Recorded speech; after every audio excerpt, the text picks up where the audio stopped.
What's good, YouTube? This your boy Money Mitch TV coming to you straight off the hip.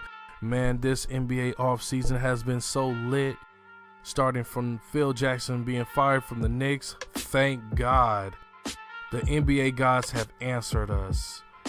Phil Jackson being fired from the Knicks, thank God.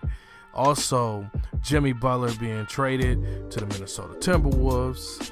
Then turn around, Ricky Rubio gets traded to the Utah Jazz. Chris Paul being traded to the Houston Rockets. Now, Paul George being traded to the Oklahoma City Thunder. And a lot of stuff is going on right now in the NBA world.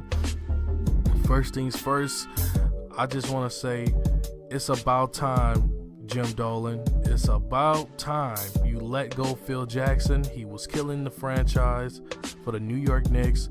You need a new manager that can run basketball operations for the Knicks.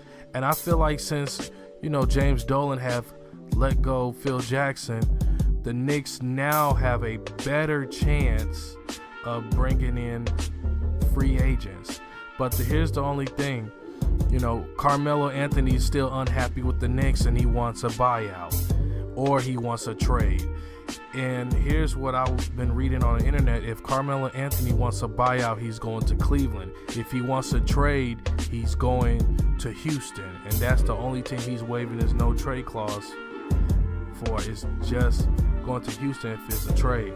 Also, Jimmy Butler being traded to the Minnesota Timberwolves for Chris Dunn and Zach LaVine. And then turn around, the Minnesota Timberwolves traded Ricky Rubio to the Utah Jazz for a first-round pick. And also, the heist of the year, Oklahoma have traded the Sabonis kid, Victor Oladipo, for Paul George. That is the biggest heist ever since the Paul Gasol trade, where the Lakers pretty much finessed the Grizzlies for Paul Gasol. But actually, that trade was actually a good trade because the Lakers pretty much traded Marc Gasol for Paul Gasol because the Lakers at that time had the rights for Marc Gasol when Marc Gasol was drafted that year. So, which that was pretty much a good trade. And also, Chris Paul being traded to the Houston Rockets, that's gonna be a nice team. Pretty much the Houston Rockets, it gave up Lou Williams and Patrick Beverly and a couple other pieces to the Clippers for Chris Paul. That was a good trade too. And it looks like this year's NBA offseason is really, really interesting. A lot of stuff is going on.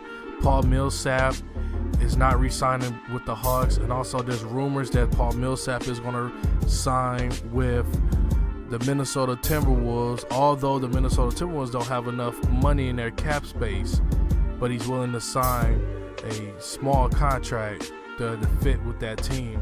Also, JJ Redick signed a one-year deal with Philly, a one-year $23 million deal. And also, the trade that happened earlier in the offseason, D'Angelo Russell gets traded to the Nets for Brook Lopez pretty much.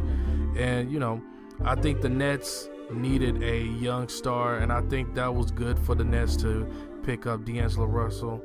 And the Lakers picking up a good big man in Brook Lopez. So, this is going pretty hectic in this NBA offseason. I'm kind of glad that all these moves are being made because now the anticipation of the new season coming in is going to be so high this year. But the only drawback from this offseason is that the Eastern Conference is even more weaker because you take two top 15 All-Stars from the Eastern Conference and you move them to the Western Conference, which is Jimmy Butler and Paul George. Now, that gives a clear path of who is also going to be the unanimous winner of the East is going to be the Cleveland Cavaliers again. As long LeBron is playing for Cleveland and Kyrie is there too, the Cavs is always going to win the East.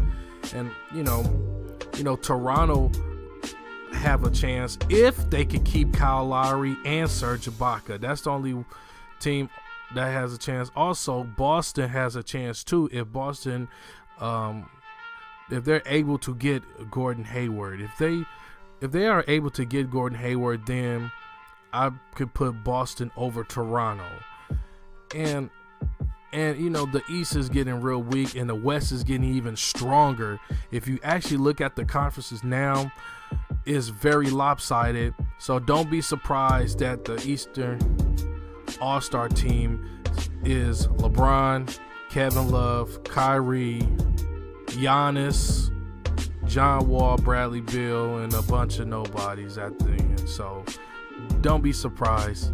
But so far, this is an exciting NBA offseason. And, you know, and also the draft was good too. In that draft, I could pretty much say in the first round, out of the first 30 picks in the first round, I could say about 15 to maybe 17 of those players are going to be good NBA players in that first round. And then in the second round, there's a few sleepers in the second round too. So don't be surprised at that. But anyway, it's very exciting. You know, I'm glad to, you know, share all this news and see all the stuff that's going on the internet with the NBA offseason. But yeah, like, comment, and subscribe. Tell me what you think about this year's offseason. Also, tell me if Cleveland is going to complete this trade with Kevin Love. And tell me where you think Cleveland's going to trade Kevin Love to. And also, tell me what you think if Carmelo gets bought out. Is he going to actually go to Cleveland? Or is he going to actually ask for the trade to Houston? You know, just tell me. This is your boy Money Mitch TV, and I'm out.